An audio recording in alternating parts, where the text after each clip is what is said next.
Un 747 se precipita hacia el Océano Pacífico. La gente saltaba por los aires. Motores 1, 2 y 3 pierden empuje. El avión estaba fuera de control. Nos íbamos a estrellar.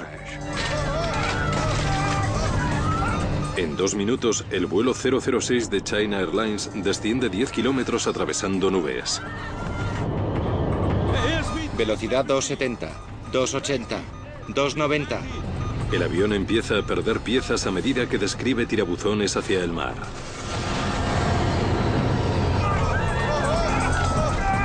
Cerré los ojos. Pensé que me iba a morir. Altitud, 15.000 pies. 12.000 pies. 10.000 pies. Emergencia, emergencia. Mayday, Mayday.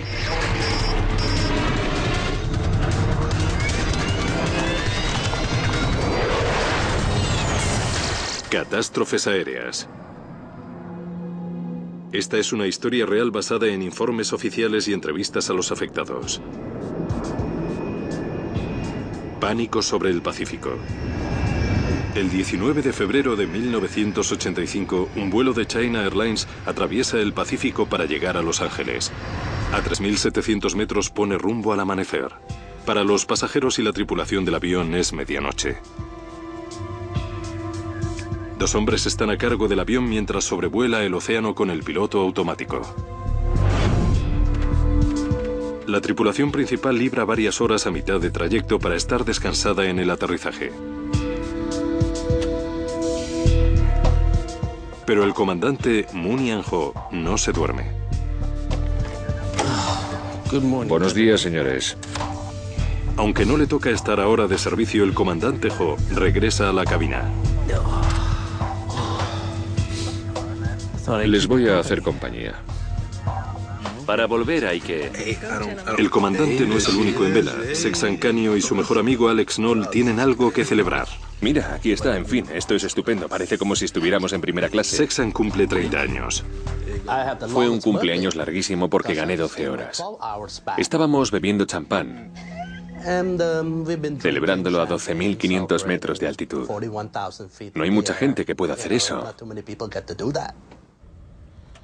Bill Peacock sí vuela en primera clase. Ha viajado por todo el mundo para el gobierno estadounidense. No pasó nada raro, un vuelo comercial sin contratiempos. Tenía un asiento en primera clase muy bueno. Me senté, leí un poco y me dormí.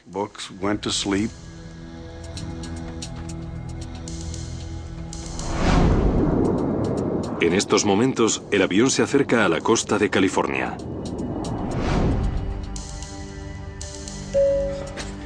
Buenos días, señoras y señores. Dentro de poco empezaremos a servir el desayuno. Para aquellos que quieran ajustar sus relojes, son las 7 de la mañana, hora local en Los Ángeles. ¿Ha dormido bien? Muy bien, señor, gracias. Buenos días, comandante. Buenos días. Después de un descanso de 5 horas, la tripulación se reúne en la cabina. Poco después, el avión atraviesa una zona de fuertes vientos. Señoras y señores, les habla el comandante. Nos encontramos en un área de turbulencias. Por favor, abróchense los cinturones de seguridad y no se levanten. Gracias. El piloto automático está programado para volar a 470 kilómetros por hora. Pero como el viento sopla muy fuerte, cada vez es más difícil mantener esa velocidad. Pero poco después, la tripulación empieza a preocuparse por el traqueteo. El motor 4 está perdiendo empuje. Surge un problema en uno de los motores. El mecánico de a bordo intenta acelerar, pero no hay respuesta. Perdemos velocidad. En clase turista, Sexan Canio también se da cuenta de algo. ¿Has visto que la lucecita del ala ya no parpadea? ¿Y qué? Creí haber visto una luz parpadeante en la punta del ala. Parecía un cono. Pero cuando volví a mirar otra vez, ya no estaba. Pues parece que la luz del otro ala sigue parpadeando. Creo que has bebido demasiado. Siéntate. En la cabina, la extraña situación empeora de repente. El motor 4 se ha apagado. El cuarto motor ha dejado de funcionar por completo. Estudie lo que dice el manual para el vuelo sin un motor. Calcule la altitud con 3 motores. Sí, señor. El problema del motor 4 no es realmente una sorpresa. Antes de despegar, se informó al comandante Ho de que se habían realizado trabajos de mantenimiento en el motor 4. Quizás siguiera sin funcionar correctamente. ¿Se acuerda de que nos avisaron de la reparación en el motor 4? Sí, señor. Quizás sea eso. Sin el motor 4, el avión continúa perdiendo velocidad. Velocidad 240. Llame a Oakland Centro y solicite un descenso de altitud. Oakland Centro. Dynasty 006. Solicito nueva altitud. Dynasty 006, espere.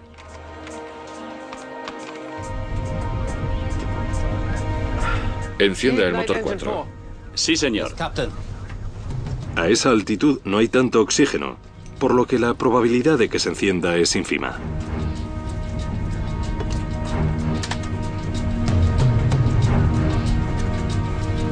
No responde, comandante.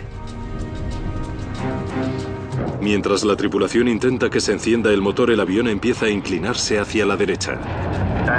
Dynasty 006, autorizado vuelo a 240. Viramos hacia la derecha, comandante. Velocidad 230. El avión continúa ladeándose y perdiendo velocidad. Aumenta el riesgo de entrar en pérdida. Mantenga altitud. Incline morro. Con la intención de acelerar, el comandante Ho inclina el morro del avión. Pero ninguna de las medidas parece ayudar. El avión se ladea cada vez más. Dynasty 006, Oakland Centro. ¿Me recibe? Velocidad 220. Viramos a la derecha, comandante. Desconecto el piloto automático.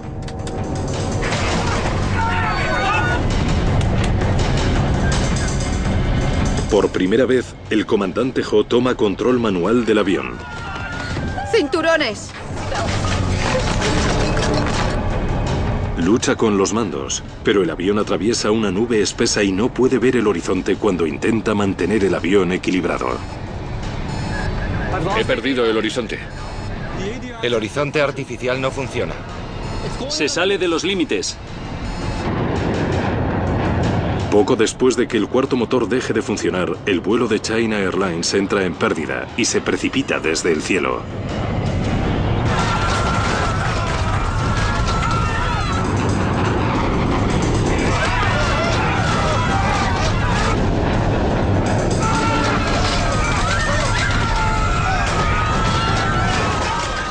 La gente saltaba por los aires y chocaba con el techo.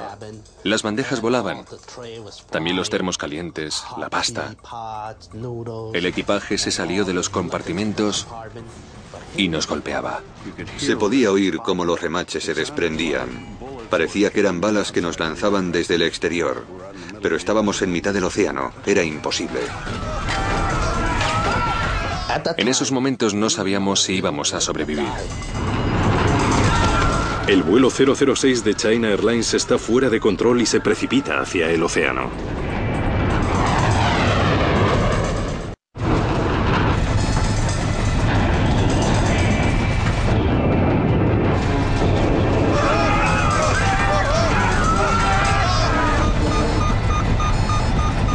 Dynasty 006, Oakland Centro. ¿Me recibe? La tripulación está atónita, cegada por el extraño comportamiento del avión. Motores 1, 2 y 3 pierden empuje.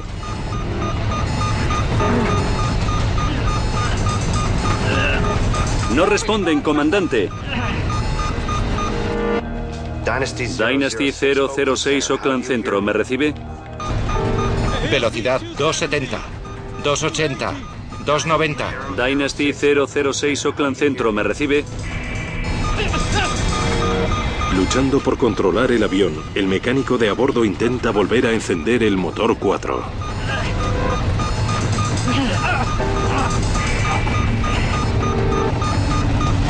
Encendido negativo. Las fuerzas G son tan intensas que el mecánico de a bordo se ve lanzado contra los mandos. Dynasty 006 Oakland Centro, ¿me recibe? Tienes que ver esto. En Oakland, el centro de control observa el descenso repentino del avión. En pocos segundos se precipita casi 3.000 metros. Altitud 370, 360, 350. Las fuerzas G también castigan a los pasajeros.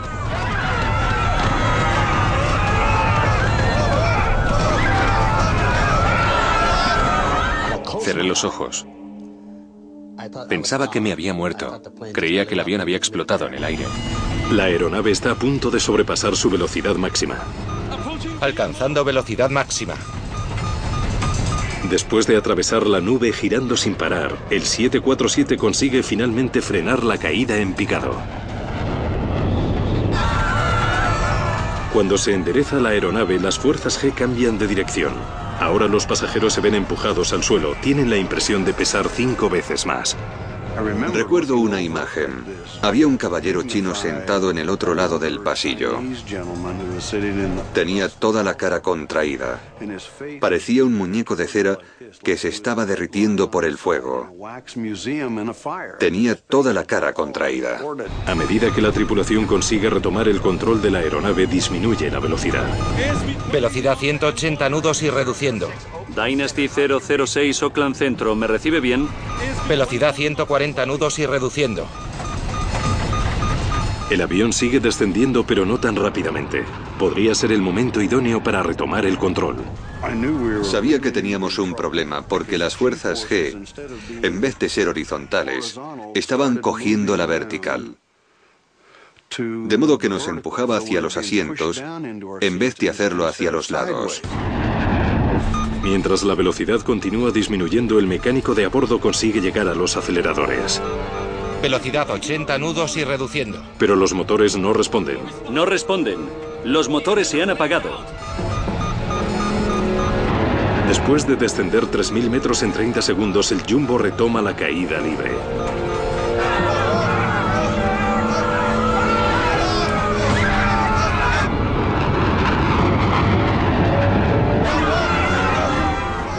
El cambio es rápido. De nuevo los pasajeros se ven empujados hacia el morro del avión. Por entonces la aeronave estaba fuera de control. Se iba a estrellar. Había muchas cosas por los aires que golpeaban a los pasajeros. Iban hacia un lado y luego hacia el otro. Parecía como si estuviéramos en un barco sin motor que se mecía al antojo de las olas. Horrible.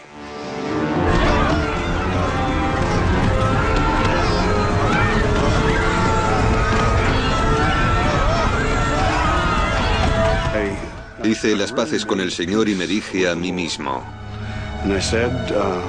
has tenido una vida estupenda. Si esto es el final, estate preparado. Altitud 250. Velocidad 290. Mientras el avión se precipita hacia el océano, la velocidad aumenta rápidamente.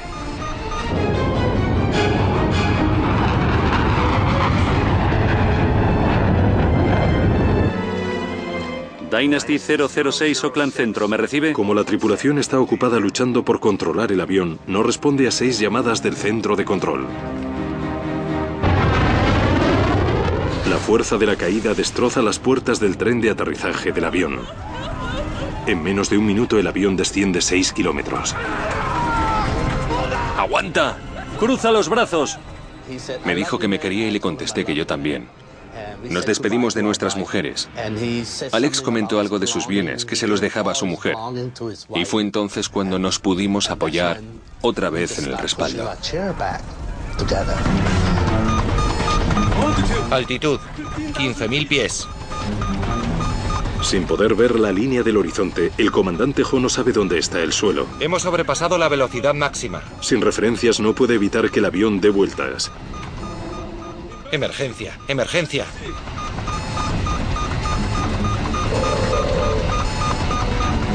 Después de precipitarse a ciegas durante kilómetros, la aeronave consigue salir de la nube. Cuando esa cosa caía parecía que mirábamos a través de una lupa y de repente la masa de agua estaba cada vez más cerca y nosotros descendimos a toda velocidad. Parecía increíble. Pensaba que íbamos a morir. Altitud, 12.000 pies. El comandante Ho solo tiene 30 segundos para retomar el control antes de que el avión se estrelle contra el agua.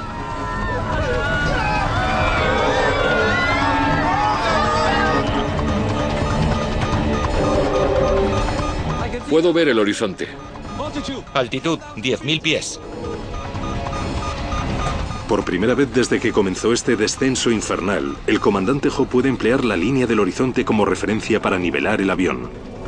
Mientras tanto, los pasajeros pagan un precio elevado. Sus cuerpos se ven empujados contra el asiento y sufren las consecuencias de otro cambio de dirección. La fuerza G era muy intensa. Peso 90 kilos, así que en esos momentos pesaba más de 540 kilos. Es una carrera contrarreloj y el avión empieza a ganar. El horizonte artificial funciona. Como la aeronave empieza a nivelarse, los indicadores de altitud vuelven a la normalidad. Horizonte artificial en los límites. Y lo más importante, tal y como se apagaron misteriosamente, se encienden 3 de los motores. Vuelven los motores 1, 2 y 3. Motor 4 aún negativo. Encienda el motor 4. Sí, comandante.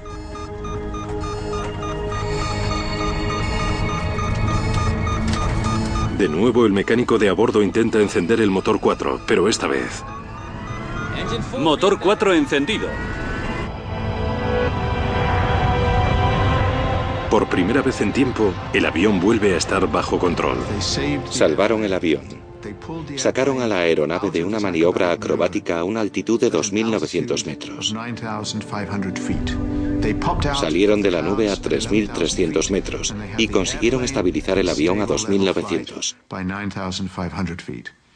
Toda una obra maestra de aviación. Señoras y señores, les habla el comandante.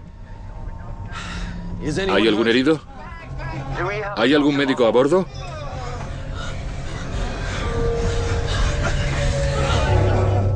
El caballero que se sentaba detrás de mí tenía sangre en la cabeza. Se había golpeado con el compartimento. Seguimos volando. A continuación me di cuenta de que todo el avión estaba en silencio. Totalmente. Nadie hablaba, y los que comentaban algo lo hacían en susurros porque seguíamos sin saber si íbamos a sobrevivir.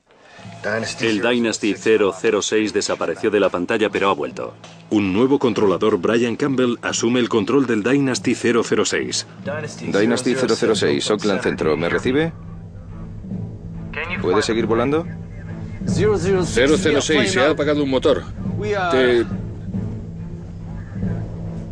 Emergencia. Estamos a 9.000 metros. 9.000 metros. Recibido, recibido. Aparece en el radar. Oakland Centro. Dynasty 006. Podemos controlar la aeronave. Recibido, recibido. Menos de 10 minutos después de que surgiera el problema, todo parece haber vuelto a la normalidad. Oakland Centro, solicito vectores para retomar rumbo. Realmente no podía hacer nada para ayudar. Él era el piloto que dirigía el avión. Solo podía darle una altitud para que descendiera con seguridad. Le iba a dar un destino. Me pareció que controlaba la aeronave. Dynasty 006 Oakland Centro. Está declarando una emergencia. ¿Quiere desviarse a San Francisco? Negativo, Oakland Centro. Ahora situación normal. Continuamos a Los Ángeles. Desde control aéreo se autoriza al avión a ascender a 10.500 metros. Pero surge otro problema. Recibido, Oakland Centro. Comandante, se ha bloqueado el tren de aterrizaje extendido. ¿Puede retraerlo? Negativo. No hay líquido hidráulico en el sistema 1.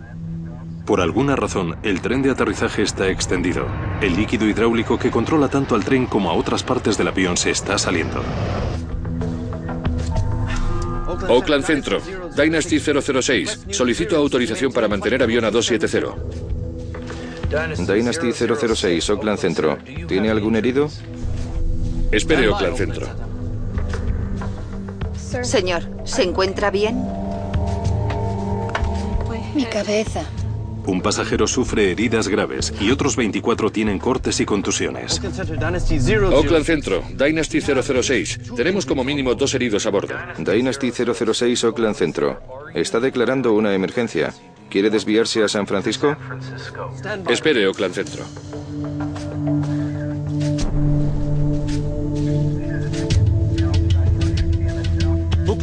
Oakland Centro, Dynasty 006. Declaro emergencia.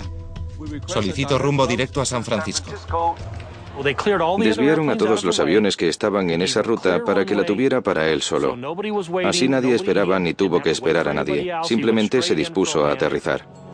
Dynasty 006, Oakland Centro. Autorizado. Puede iniciar el descenso según criterio del piloto. El comandante Ho no solo tiene heridos a bordo, el avión también está muy dañado.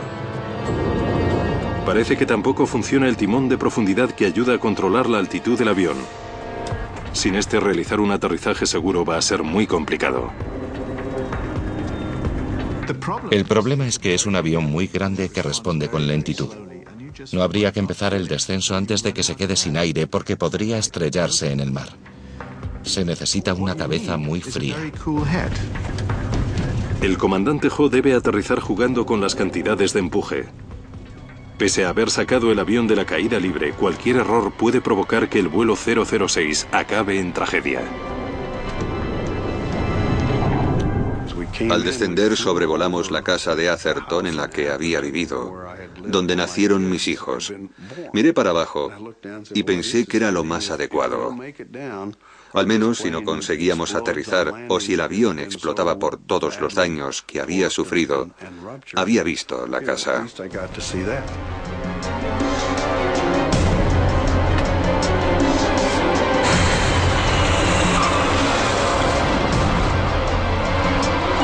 Sí, por Dios. Gracias. Lo conseguimos.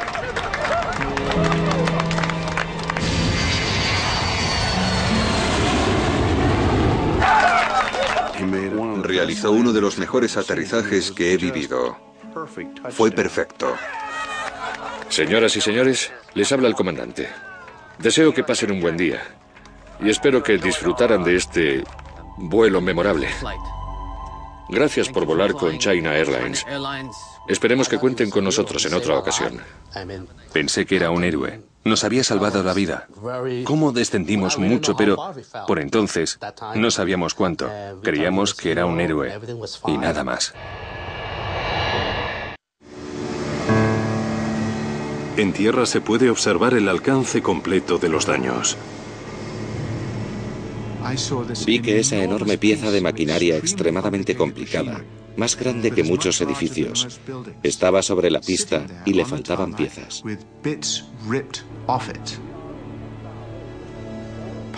Algunos fragmentos de la cola estaban arrancados como si hubiera pasado un tornado o como si una grulla se hubiera metido dentro para quitar piezas. Fue una experiencia aleccionadora. No hay dudas de por qué la tripulación tuvo tantas dificultades para aterrizar. Faltan fragmentos enormes de la cola, ya sea porque se rompieron durante la caída o después de que se soltaran las puertas del tren de aterrizaje.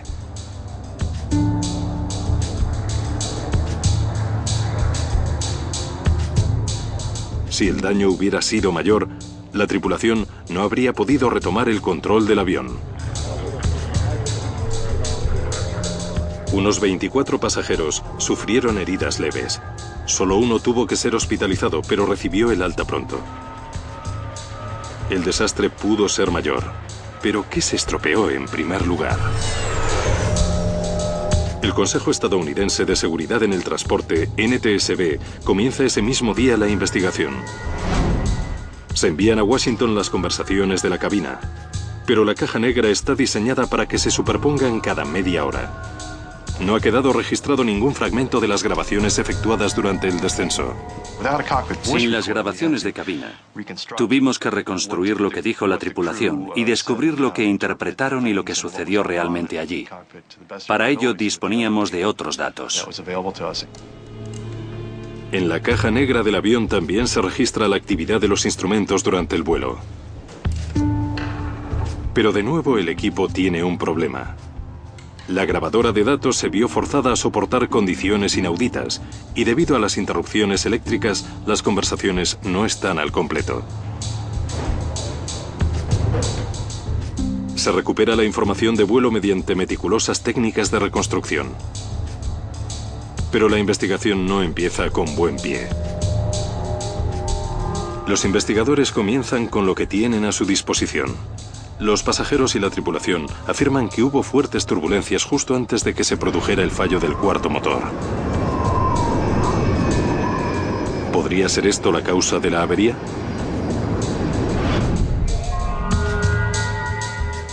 Los datos proporcionados por los satélites confirman la existencia de turbulencias sobre el Pacífico, pero no fueron tan fuertes como para provocar el fallo del motor.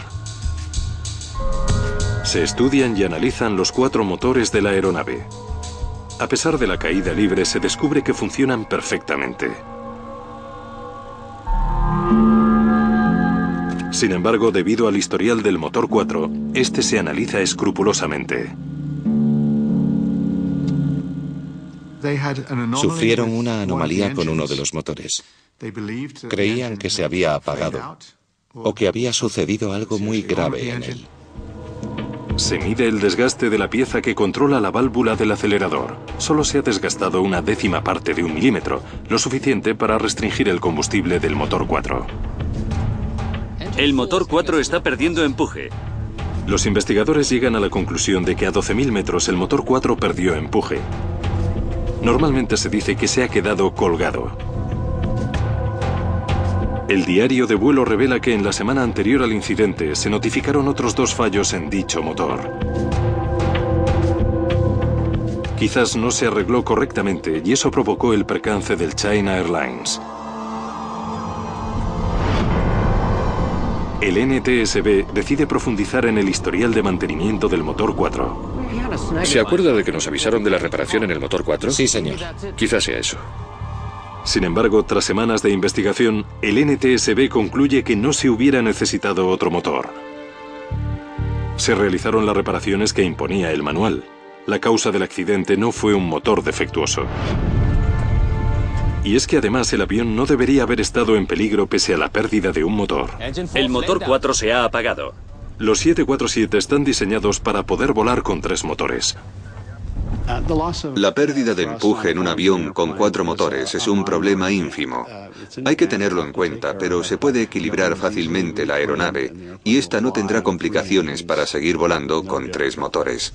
Nos ladeamos a la derecha, comandante. Velocidad 230. El avión puede seguir volando perfectamente. No rinde tanto porque le falta el empuje de uno de esos enormes reactores y aunque no va a recorrer tantos kilómetros por litro, puede volar sin problemas. Estudie lo que dice el manual para el vuelo sin un motor. Calcule la altitud con 3 motores. Sí, comandante. Existen una serie de normas que hay que seguir cuando falla un motor. La tripulación del vuelo de China Airlines hizo caso omiso. En vez de descender, intentó encender el motor de nuevo. Encienda el motor 4. Sí, comandante. Estaban a demasiada altitud para encender el motor. En principio, solo se puede intentar a menos de 9.200 metros. Ellos volaban a 12.500. Me sorprende un poco que no siguieran el procedimiento habitual para reencender el motor. Empezaron a intentarlo a demasiada altitud y era muy probable que no saliera bien. No responde, comandante. Se trata de un error, pero no debería haber supuesto la pérdida de control del avión. ¿Cómo es posible que casi acabara en tragedia? He perdido el horizonte. El horizonte artificial no funciona. Se sale de los límites.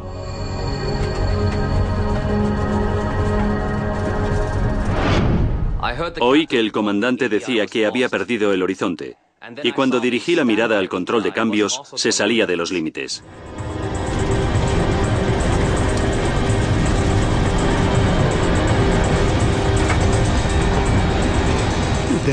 Puede que se dijera que era imposible que fuera cierto. No creían lo que señalaban los indicadores y por tanto pensaron que se habían averiado. El horizonte artificial mostraba una posición tan inverosímil que solo podía deberse a una avería.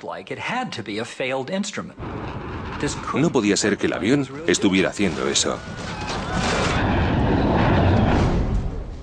Pero de hecho, el análisis del NTSB demuestra que el horizonte artificial funciona perfectamente. Cuando empezamos a ladearnos hacia la derecha, ya se había apagado el motor 4. Empezamos a descender cada vez más rápido y los motores 1, 2 y 3 también fallaron. Motores 1, 2 y 3 pierden empuje. Los investigadores del NTSB no saben qué pensar cuando la tripulación afirma que los 4 motores fallaron. Sin respuesta, comandante. Con excepción del motor 4, la caja negra indica que los otros 3 motores funcionaron durante todo el vuelo. Encendido negativo. Si se hubieran apagado todos los motores, habrían aparecido otros muchos problemas, como la despresurización de la cabina. Pero eso no sucedió. Vuelven los motores 1, 2 y 3. Al final, después de descender un poco, los motores 1, 2 y 3 volvieron y pudimos encender el motor 4. Motor 4 encendido. Al final de la caída, la tripulación consiguió tener máxima potencia. Fue una recuperación extraordinaria. Pero para los investigadores es un puzzle. El relato de la tripulación no coincide con las pruebas que han obtenido.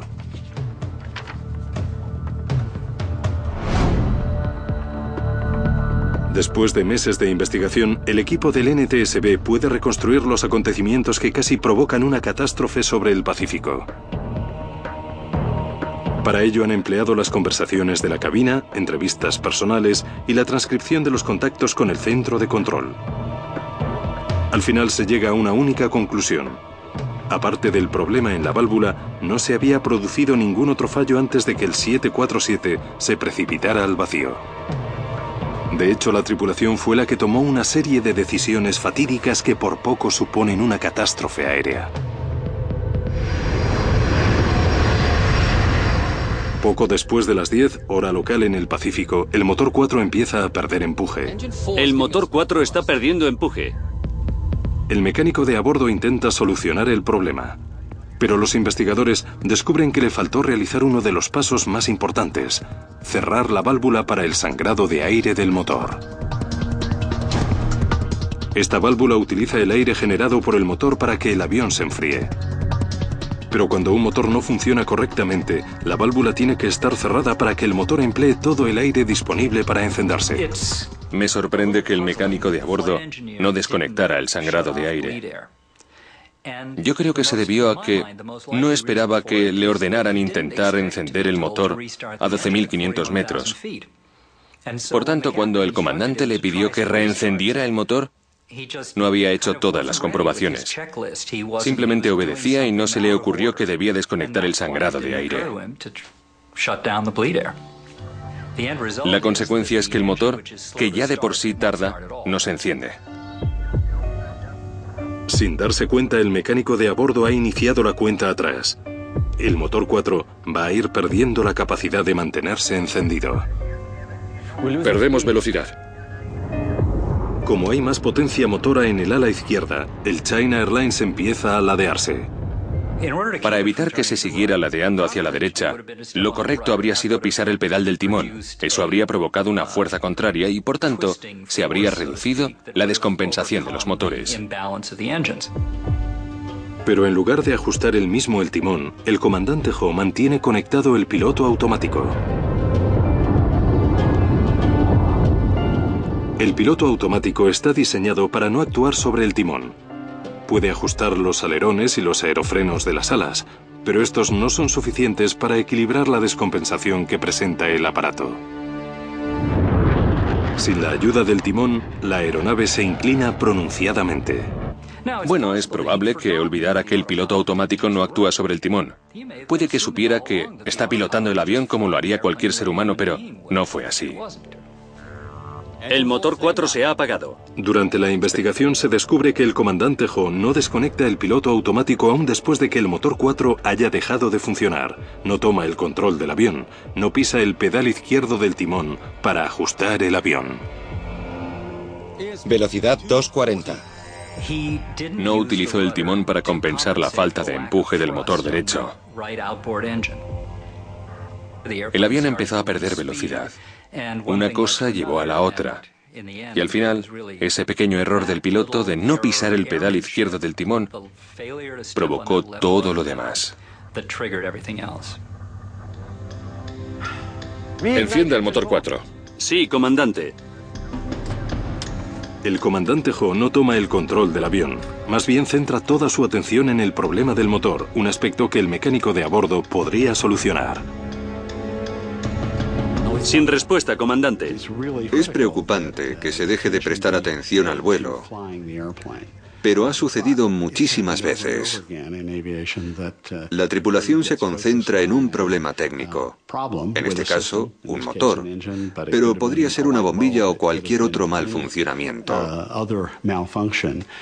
Si todos se centran en eso y nadie pilota, no están preparados para lo que suceda con la aeronave. El avión vive un momento crítico. Está a punto de inclinarse completamente e iniciar una caída libre. El NTSB cree que el comandante estaba concentrado en el velocímetro y no se fijó en el instrumento que hay justo al lado, el horizonte artificial. Este le habría avisado de que la aeronave se estaba inclinando demasiado hacia la derecha. Se concentraron en una parte del suceso y se perdieron la visión general. Y al perderla, dejaron de lado uno de los procedimientos más importantes del piloto, el escaneado. Hay que recorrer todos los instrumentos principales con la mirada y pase lo que pase, consultarlos constantemente. Durante la caída libre del avión atraviesa una nube espesa. Como la tripulación no tiene un horizonte visual como referencia, debe confiar en los instrumentos de vuelo. He perdido el horizonte. Por el contrario, los investigadores creen que la tripulación se desorientó espacialmente, pero decidieron que fallaban los instrumentos. Simplemente no podían creer lo que estaban viendo y pensaron que se había estropeado el horizonte artificial. No se había averiado. De hecho, el avión estaba realizando toda una acrobacia. Lo más razonable para explicar por qué los tres miembros de la tripulación creyeron algo tan poco probable como que todos los indicadores de actitud se estropearan a la vez es pensar que la avería fue tan inesperada que no parecía corresponder con algo que pudiera estar viviendo el avión. Pero en realidad la aeronave había dado la vuelta sobre sí misma y había iniciado una caída libre. Y eso es algo que los Boeing 747 no hacen. A medida que el avión empieza a precipitarse sobre el océano, se comete otro fallo crítico. El horizonte artificial fijo también se salió del límite. Durante las entrevistas, el mecánico de a bordo comunicó al NTSB que los otros tres motores también fallaron. Empezamos a descender con mucha velocidad y los motores 1, 2 y 3 también fallaron. Pero la caja negra demuestra que en realidad sí que funcionaban. En la vorágine de la crisis, el mecánico cometió un grave error. Motores 1, 2 y 3 pierden empuje. Los investigadores descubrieron que durante la caída el empuje de los motores se redujo drásticamente. Pero no se debía a un problema mecánico. En un intento de disminuir la velocidad, se habían colocado los aceleradores en posición de paro. En el caos del momento, el mecánico no se dio cuenta de esta medida. Se puede entender que el mecánico de a bordo se sorprendiera de la situación si no vio cómo el comandante colocaba los motores en posición de paro. Lógicamente, supuso que el hecho de que estuvieran apagados era un problema técnico y no algo intencionado. Los investigadores también creen saber por qué los motores no aumentaron la potencia cuando el mecánico intentó acelerarlos. A 9.000 metros, las frías temperaturas impidieron que respondieran rápidamente. Sin respuesta, comandante. Pero en ese momento el mecánico debió de entender que la lentitud de respuesta era otro indicio de que se habían averiado. El NTSB descubre que en realidad los indicadores situados detrás del asiento del mecánico mostraban que los 3 motores seguían funcionando. Encendido negativo. Pero la fuerza de la gravedad era tan intensa que el mecánico no pudo darse la vuelta para mirar.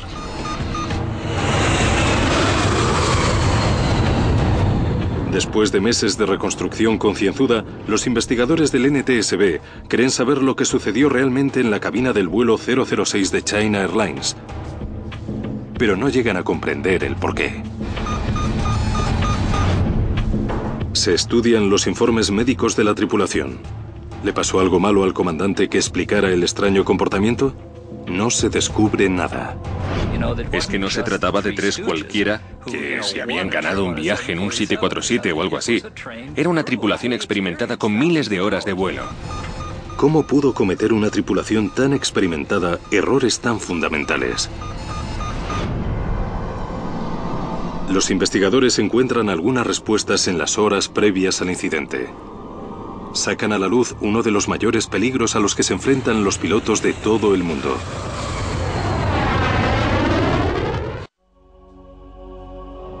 El equipo del NTSB decide analizar todos los factores que afectan al comportamiento humano, incluyendo un nuevo campo de estudio. Según creo, era la primera vez que se incluían en un informe los ritmos circadianos, los biorritmos, el funcionamiento del cuerpo durante el día y la noche. Se tuvieron muy en cuenta por poder ser la explicación de por qué un comandante de un Boeing 747 tan experimentado no se percató de aspectos que para otros pilotos habrían sido obvios. Por ejemplo, el hecho de que el avión estaba girando mientras intentaba solucionar el problema del motor. Aunque el comandante Ho no había estado de servicio 15 horas antes de despegar ese día, los investigadores del NTSB estudiaron con detalle su agenda los días previos a la noche del vuelo. No creo que estuviera cansado. Aunque tampoco puedo decir que durmiera en vuelo. El accidente ocurrió a las 2 de la madrugada hora local. Y eso es muy significativo. La mayoría de las personas están durmiendo a esas horas. Por lo tanto, el incidente sucedió cuando, según su ritmo circadiano, su reloj biológico debería estar durmiendo profundamente. Recuerdo que volvió a la cabina. Hay un área de descanso en los 747 para la tripulación, pero dijo que solo durmió 2 horas de las 5 que tenía libres. También recuerdo que en la entrevista afirmó que no se duerme bien en los aviones. El piloto nunca duerme bien durante el vuelo. He trabajado muchos años para esta compañía y nunca me había sucedido algo parecido. Era una afirmación muy contundente. Es difícil dormirse profundamente en el avión, pero sobre todo si estás al mando como le pasaba a él. En conclusión, observamos que la tripulación era experimentada y estaba cualificada. Simplemente volaban en un horario que les hacía ser más susceptibles a los efectos adversos de la fatiga. En los 6 días previos, el comandante Ho había realizado 6 vuelos que atravesaron 18 usos horarios. Les voy a hacer compañía. El informe afirma que la causa fue probablemente un desequilibrio del reloj biológico, el famoso jet lag. Creo que todos estos factores contribuyeron en cierta medida a que no estuviera al máximo de sus capacidades. Los investigadores también observan con detalle los instrumentos que en principio deben facilitar los viajes de larga distancia. Estudie lo que dice el manual para el vuelo sin un motor. Calcule la altitud con 3 motores. Sí, comandante. Hay personas al frente de los aviones porque creemos que en circunstancias imprevistas con anterioridad, el ser humano que está a cargo del avión puede reaccionar con creatividad, puede resolver el problema que no estaba previsto en ese mismo instante. Las máquinas, sin embargo, no son capaces de solucionar con tanta efectividad los problemas en los que nadie había pensado. El NTSB llega a la conclusión de que posiblemente el cansancio del vuelo y el aburrimiento por la monotonía. Viramos hacia la derecha, comandante. Desconecto el piloto automático. Provocaron que se mantuviera el piloto automático demasiado tiempo. Cuando se debió haber tomado el control, se dudó y se confió en el sistema. Ese fue el gran error. La tripulación no se comportó como debería. Error del piloto. Debido al incidente del China Airlines y de otros similares acaecidos por esas fechas, los fabricantes de aviones empezaron a rediseñar la automatización de los sistemas. La automatización debe servir para facilitar el trabajo humano. Sirve para ayudar a que el ser humano lleve el avión de puerta a puerta. Y también tiene que ayudar durante el trayecto. Boeing se aprovechó de este accidente para decir que seguimos queriendo que la tripulación pueda tener el control absoluto del avión hasta que sea físicamente posible. Y también que pueda pilotar la aeronave incluso cuando se tuerza el avión. Porque es mejor eso que restringir la autoridad del piloto y que éste tenga que adivinar cuándo está él al frente del avión o el ordenador. Pese a los fallos que cometió la tripulación ese día, logró realizar con éxito su última tarea. Pilotaron bien el avión. Realizaron un trabajo excelente durante la aproximación. Tuvieron cuidado con el aparato porque sabían que había sufrido daños, pero no conocían el alcance de estos. Las maniobras fueron suaves y comprobaron hasta el último instante de la aproximación que no iba a surgir ningún problema durante el aterrizaje. Hubo algo importante que hicieron muy bien. Y eso es lo único que verdaderamente importa. Salvaron el avión. En principio, es el objetivo que se impone la tripulación cuando pasa cualquier cosa en el aparato. Hay que salvar el avión y a los pasajeros, y eso lo consiguieron.